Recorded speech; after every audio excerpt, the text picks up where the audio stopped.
Hello guys, আসসালামু আলাইকুম। সবাই কেমন আছেন? আজকের ভিডিওটা কলেজে যাওয়া বা অফিসে যাওয়ার মধ্যে কোনোটাই না। আজকের ভিডিওটা একটু অন্যরকম, কারণ আজকে যাচ্ছি আমি নানির বাসায়। কারণ নানিকে সেদিন দেখিয়েছি মামিমা বাচ্চা হওয়ার জন্য তার বাসায় গিয়েছে।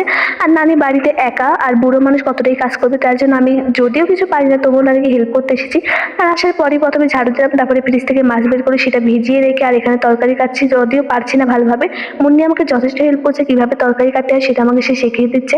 তারপরে এখানে মাছটা আমি আরেকবার ধুয়ে নিলাম। আর মাছটা ধোয়ার পর কিভাবে ভাজতে হয় তার জন্য হলুদ, মরিচের গুঁড়া আর লবণ দিয়ে ভালোভাবে মাখিয়ে নিলাম।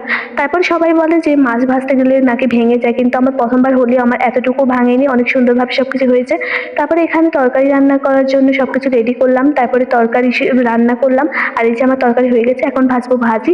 আর ভাজির জন্য মুন্নি আমাকে যথেষ্ট হেল্প করেছে, যদিও আমি সবকিছু ভালোভাবে পারি না কিভাবে কি করতে হয়। মুন্নি আমাকে যথেষ্ট হেল্প করেছে। তারপরে সেটা করার পর আমরা এখানে ভাত তুলে দিই। আর ভাত তোলার পর তারপর বাসাতে যাচ্ছি, আমার হাতের অবস্থা একদম খারাপ। আজকের মতো আল্লাহ হাফেজ।